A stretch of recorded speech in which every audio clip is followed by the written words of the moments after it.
LG electronics versus Tata capital, दोनों में ही जो अलॉटमेंट के चांसेस है वो किस पर्टिकुलर केस में ज्यादा रहेंगे। हम एक बिग एचएनआई कैटेगरी लगाएं या फिर 5 एप्लीकेशन स्मॉल एचएनआई कैटेगरी में 2-2 लाख रुपए की लगाएं। तो दोनों ही आईपीओ की बात कर लेते हैं। देखिए, मैं आपको बता दूं, सबसे पहले तो दोनों ही जो आईपीओ है वो 10,000 करोड़ से ऊपर के आईपीओ है। एलजी इलेक्ट्रॉनिक्स 11,500 करोड़ का है और वहीं टाटा कैपिटल जो है वो 15,500 करोड़ का है। ठीक है। और एक बात जो है वो आप अपने माइंड में रखिएगा, दोनों का जो पैसा है वो एक दूसरे में यूज नहीं हो पाएगा।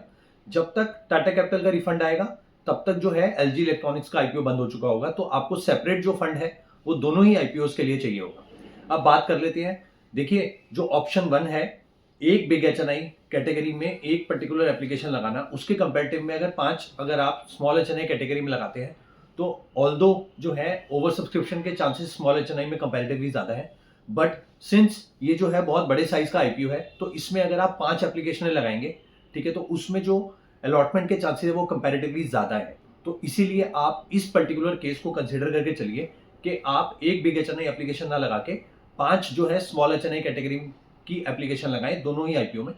अगर आपका जो पॉकेट साइज जो है, अगर आपका फंड जो है अलाउ करता है, अगर आपको दोनों में से कोई एक आईपीओ चूज करना है तो आप एलजी इलेक्ट्रॉनिक्स को for the time being preference दे सकते हैं। Thank you.